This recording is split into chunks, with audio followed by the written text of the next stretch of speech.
अगर देंगे या फिर कुछ तेजस्वी जी इससे बात करेंगे, ऐसे तो बहुत वेग है ना। मानव तस्करी पर भारत सरकार से लेकर के राज्य सरकार की टीम है वो काम करती है और लगातार इस पर छापेमारी होती है।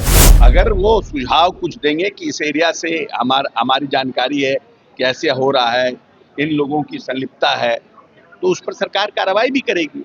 लेकिन सरकार इन सब मामलों पे सेंसिटिव है और भारत सरकार से लेकर राज्य सरकार इन सब चीजों पर लगातार काम कर रही है। नेता प्रतिपक्ष तेजस्वी यादव ने यह आरोप लगाया है कि बिहार से 8,000 बच्चे जो है वह गायब हुए। 8,000 से ज्यादा बच्चों की गायब होने की जो संख्या है वह तेजस्वी यादव ने बताई है। साथ ही साथ जो 85% गायब होने की जो बात कही जा रही है उसमें लड़कियों की संख्या जो है वह ज्यादा है। 85% जो लड़कियां हैं वह बिहार से एक महीने में गायब हुई है।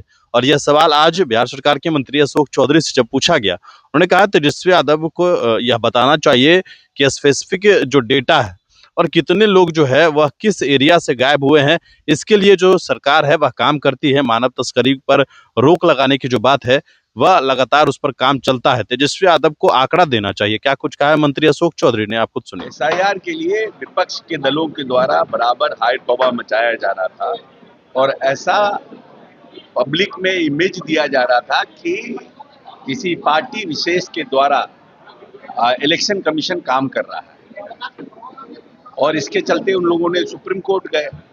मगर सुप्रीम कोर्ट का जो न्याय निर्णय आया है कल, वो स्पष्ट कहता है कि इलेक्शन कमीशन को ये अधिकार है कि जब जब जहां चुनाव होता है वहां पर जो लोग डेथ कर गए हों, जो लोग कहीं दूसरे जगह चले गए, उनको डिलीट और ओमिट कर सकता है।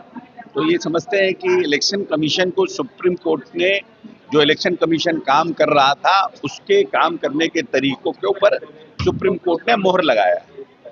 अमित शाह जी ने कहा है अंतर्राष्ट्रीय सीमा के 15 किलोमीटर के दायरे में मौजूद सभी अवैध घाटों को ध्वस्त किया गया। प्रश्न नहीं पूछो, समझ। अमित शाह जी ने कहा है कि अंतर्राष्ट्रीय सीमा के 15 किलोमीटर के दायरे में मौजूद अवैध जो ढांचे हैं उनको ध्वस्त किया। ये बहुत अच्छा बात है, अच्छा बात है। अपने राष्ट्र की सीमा को सुरक्षित रखना ये हमारा इंटरनल सिक्योरिटी का मामला है और गृह मंत्री जी जो ये बात कह रहे हैं कि जो भी 15 किलोमीटर के अंदर अवैध ढांचा होगा हमारे बॉर्डर के अंदर, उसको गिराएंगे। ये तो बहुत अच्छी बात है कि जो लोग प्रवासी लोग उधर से इधर आकर के अवैध, चूंकि बहुत से हमारे जो बॉर्डर्स हैं वो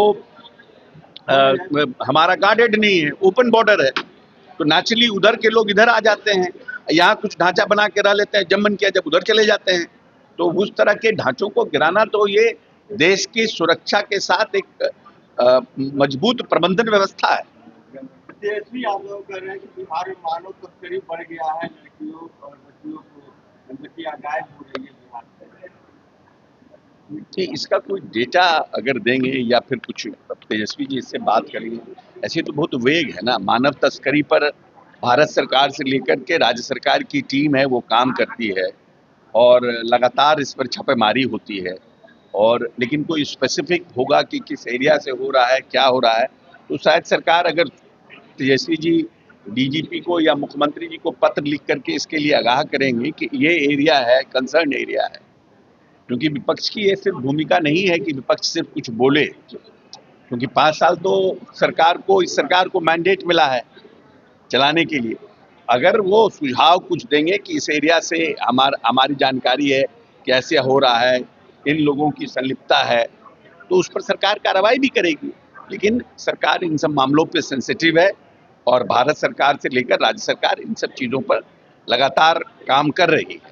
सर, कर्नाटक के मुख्यमंत्री ने पद से इस्तीफा देने कर्नाटक के मुख्यमंत्री अपने पद से इस्तीफा नहीं, जब दे देंगे तब हम इस पर रिएक्ट करने, देने जा रहे पर हम रिएक्ट नहीं करेंगे। सुप्रीम कोर्ट द्वारा एसआईआर को मंजूरी दी जाएगा तो बीजेपी ने उत्साहित कहा है कि संस्थाओं में दाग लगाकर रखते राजनीति नाकामी छिपा रहे हैं। ठीक है, हमने फर्स्ट एसआईआर पर बोला ही है। हमने तो अभी बोला एसआईआर पर ना कि इलेक्शन कमीशन के कार्य करने के प्रबंधन को सुप्रीम कोर्ट ने मोहर लगाया। सर, बिहार के लाल वैभव सूर्यवंशी ने इतिहास रचा है। बिहार के गौरव को वैभव ने बढ़ाने का काम किया है और मैं समझता हूं कि विश्व रिकॉर्ड भी तोड़ने का काम किया है। इतनी कम उम्र में इतनी दक्षता के साथ क्रिकेट खेल रहे हैं।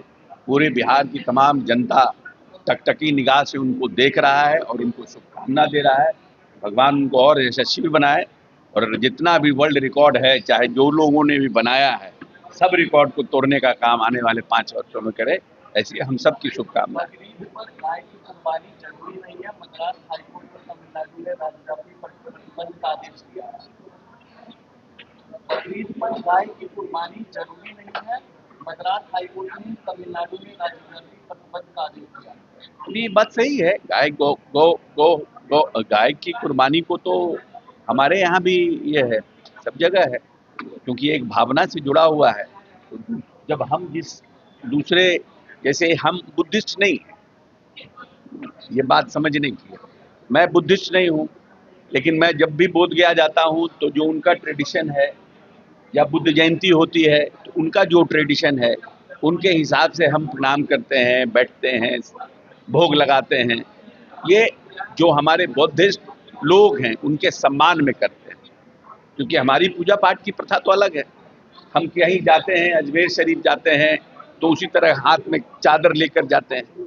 तो अगले लोगों को भी समझना चाहिए कि इनकी हमारी भावना क्या है, हमारी भावना क्या है, और हमारी भावना के प्रति उनको भी सम्मान रखना चाहिए। सिंपल। सर, कांग्रेस ने ये दावा को एग्जिस्टेंस का सवाल है। How to respect with your own devotion, believe, और उसके साथ अगला का क्या है, इसमें हम कैसे अपना, तो को एग्जिस्टेंस का सवाल है ना।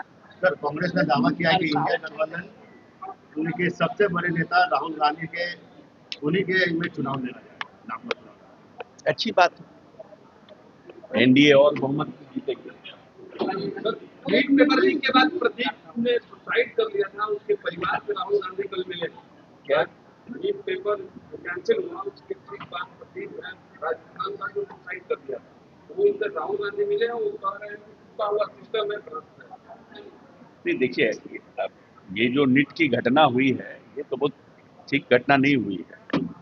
इसमें तो कोई भी व्यक्ति ये नहीं कह सकता है कि नीट का पेपर लीक कोई, और उसको डिफेंड भी नहीं कर सकते हैं। लेकिन ये अनफॉर्चुनेट है, कुछ ना कुछ लोग हमारे सिस्टम में रहते हैं। जैसे भी माननीय मंत्री जी जवाब दे रहे थे, कुछ लोग कह रहे थे कि क्या शराबबंदी हमारे यहाँ फेल है। अभी आप देखिए कि SC/ST एक्ट बना, कब का बना हुआ है SC/ST एक्ट? ये भारत सरकार का एक्ट है। आर्म्स एक्ट कब का बना हुआ है? ये भारत सरकार का एक्ट है। डाउरी एक्ट कब का बना हुआ है? क्या इस देश में डाउरी के लिए घटनाएं बंद हो गई? क्या इस देश में आर्म्स एक्ट के लिए घटनाएं बंद हो गई? क्या इस देश में SC/ST के एक्सटॉर्शन एक्ट का जो कानून है उस पर लोग का काम, उसके ऊपर उत्पीड़न खत्म हो गया? नहीं, सरकार कानून बनाती है। जो माननीय मंत्री जी जवाब दे रहे थे, सरकार कानून बनाती है उसको रोकने के लिए, कर्व करने के लिए। लेकिन दुष्ट प्रवृत्ति के लोगों के समाज में कमी नहीं है जो संविधान को तोड़ते हैं। आज मालूम है कि हम हत्या कर देंगे, हम 302 के मुताले होंगे, हमको फांसी मिलेगा, लेकिन फिर भी हत्याएं हो रही है और लोगों को फांसी भी हो रहा है और लोग सिस्टम से बच भी जा रहे हैं। तो ये तो एक व्यवस्था है। तो ये जो नीट की घटना है वो भी एक दुष्ट प्रवृत्ति के लोगों की है, लेकिन इसको कैसे और पारदर्शी बनाया जाए जिससे कि आने वाले समय में हमारे बच्चों का जो समय बर्बाद नहीं हो, कोई मेंटल डिप्रेशन में नहीं जाए, उस पर सरकार को और काम करना चाहिए और AI लगा करके और इसको सिस्टमैटिक बनाना चाहिए कि पेपर लीक। तो वो उस तरह से कैसे हम AI के और भी जिस तरह से इसको हम कर्व कर से करें। अब है कि नीट का पेपर आया, नीट का पेपर रट लिया, रट करके ही लीक कर दिया। अब इसका क्या जवाब है? शुभेंदु अधिकारी ने कहा है कि डायरेक्ट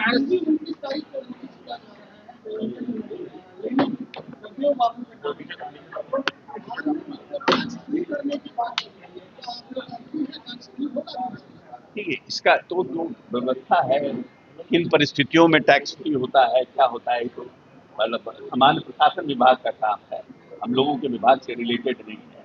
तो ये उनका निर्णय होगा कैसे करना है, क्या करना है। हमने कभी आज तक किसी की ना पैरवी की है टैक्स फ्री करने के लिए, ना व्यवस्था जानते हैं टैक्स फ्री का क्या है। इसलिए इस पर उत्तर देना मेरा उचित नहीं। सर, शुभेंदु अधिकारी ने कहा है कि 30 लाख ममता सरकार में 30 लाख लोगों को कैश ट्रांजेक्शन जो किए जाते थे वो फर्जी थे।